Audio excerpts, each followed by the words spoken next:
G'day there. So you've arrived at a location, and while you can see the beauty of the place, a composition might not be all that obvious. So what do you do about it? Well, that's what we're going to talk about in this video, which is sponsored by Squarespace. So if you need a website, a domain, or an online store, make your next move with Squarespace and use the discount code Andrew Marr. For the last few months, I've been sharing videos about composition, talking about different approaches to composition, the role composition has in making a great landscape image, and what you can do to improve your composition skills. I'm very grateful for all the comments that you guys make on those videos, and I make sure that I read every single one of them. And while I was going through the comments, I picked up on a common question that was being asked around what to do when you're looking for a composition out in the field. So I thought it would be helpful to talk about what you should consider and things that you can do to discover those interesting scenes and compositions that create wonderful and engaging landscape images. I talk a lot about composition in my trip videos when I'm out on location, so you might want to check out some of those videos. I'll leave a link in the description below. In those videos, I walk through compositions that I've found for a specific scene. These can be helpful if you want to see an example. Today I'm going to talk a little bit more generally and discuss some of the things that I do that I don't necessarily cover in those trip videos, and share some ideas that you could use when you're next out shooting landscape photos. Your ability to find an engaging composition effectively comes down to your observation skills. Instead of jumping straight into trying to find a composition, I find it's often better to take a moment to observe the environment. So what are observation skills? I've broken it down into three main stages so it's easy to explain. And the first stage is discovery, which is about simply exploring an area and getting to know it. The aim of this stage is to discover the location's beauty. I enjoy this part of the process, particularly if I'm visiting a location for the first time. If you're returning to a local area that you've been to before, then you'll already be familiar with much of it, which is one of the advantages of regularly visiting a local shooting spot. So instead of familiarising yourself with the location, you should be looking for subtle changes that have taken place since your last visit. I do this quite a lot when I go down to my local shooting spot at Burns Beach, witnessing how the power of the ocean water has shifted the sands, exposing new rock formations. Discovery is not just about what you see, but also be aware of how location makes you feel, and what is it in the environment that is contributing to that. The trick here is to separate the emotion that you're picking up from a location from any other feelings that you might be experiencing, say from work or family or any other aspects of your life. The feeling of a location can be a significant part of your final image. My tips for this stage is to try and relax, be in the moment, and most of all, enjoy the experience. And don't be in too much of a rush to move on to the next stage, which I know can be easier said than done sometimes. Speaking of which, the next stage is identification. And this part of observation is where you begin to narrow down your focus. Thinking about your landscape image as capturing a story of the landscape is a great way to approach your landscape photography. Some people struggle a little with the idea of capturing a story, but it's important not to overthink it. If you were asked to describe the beauty you witnessed while you stood in a location, what things would you describe? What elements would you include? And what is it about those elements that makes them so interesting or attracts your attention? Whatever you would want to include in your description potentially could become part of the story you're going to capture through your image. As you're observing the environment, make a mental note of what grabs your attention. What subjects or elements gets you excited about the location? Is it the tree or a rock, the sand at the beach, or a river as it runs through the forest? Observation at this stage is also about identifying what it is about the elements that draw you in.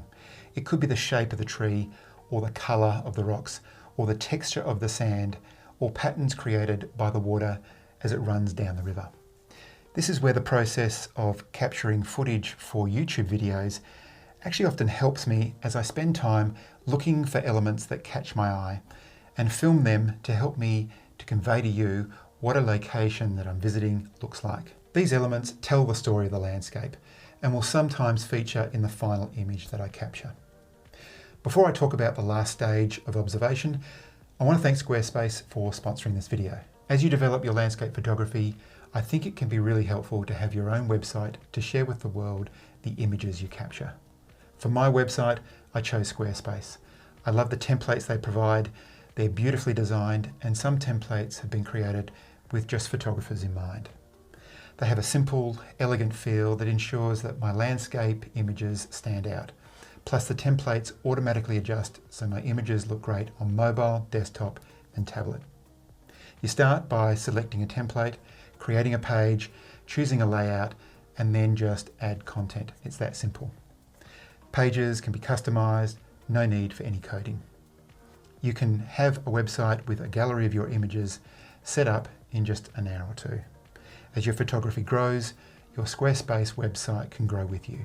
You can add a blog, a contacts page, and even a store. Head over to squarespace.com for a free trial, which will give you heaps of time to get your website set up. And when you're ready to launch, make sure you go to squarespace.com/Andrew Marr to get 10% off your first purchase. The third and final part of observation is translation. And this is probably the most challenging part to learn for many photographers. It's when you see a subject or an element in the field and you just know what that's going to look like in an image, or you know how to photograph it in such a way to make it really engaging to the viewer in a photo. Part of this skill is the ability to visualize how an element in the physical three-dimensional world will translate in a two-dimensional image. This requires you to train your eye, or more specifically your brain, to view things as a photographer as opposed to how an everyday person might see things. As you develop this skill, you become better at understanding how certain elements can be photographed so its features or its character is enhanced, or how a subject can be positioned in a scene so it's pleasing to view. I hope you can see how all of this then feeds into what your final composition might be. The better you are at translating what you observe, the better you'll be at seeing compositions. So how do you improve this part of your observation skills? Practice and gaining experience in shooting in different locations will help develop your ability to translate what you see into a potential image. It's also helpful to build an understanding of how things like the lens and the focal length you choose, and even the position of the camera, will impact how a three-dimensional scene translates in a photo. Take this example of a seascape. I knew I wanted to capture the textures in the rocks and the colour of the moss. It was an interesting part of the landscape that caught my eye. To enhance the elements and to really showcase the detail and the colours, I knew it was better to have the camera close to the rocks, to almost be on top of them.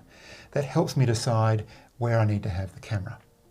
The rest of the image was going to include other parts of the beach and the ocean.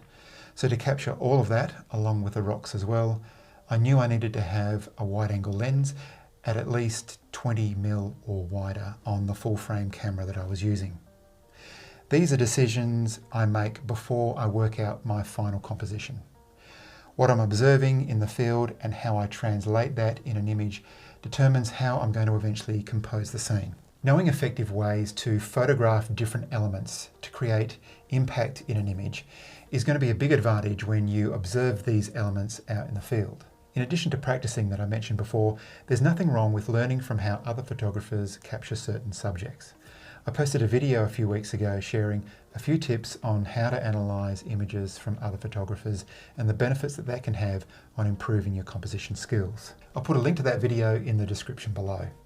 The toughest and probably most critical part of all of this is developing an eye for what could make a good image, to have a sense of what a scene will look like through the viewfinder. One of the best ways to train your eye is to carry your camera around in your hand as you're observing the environment.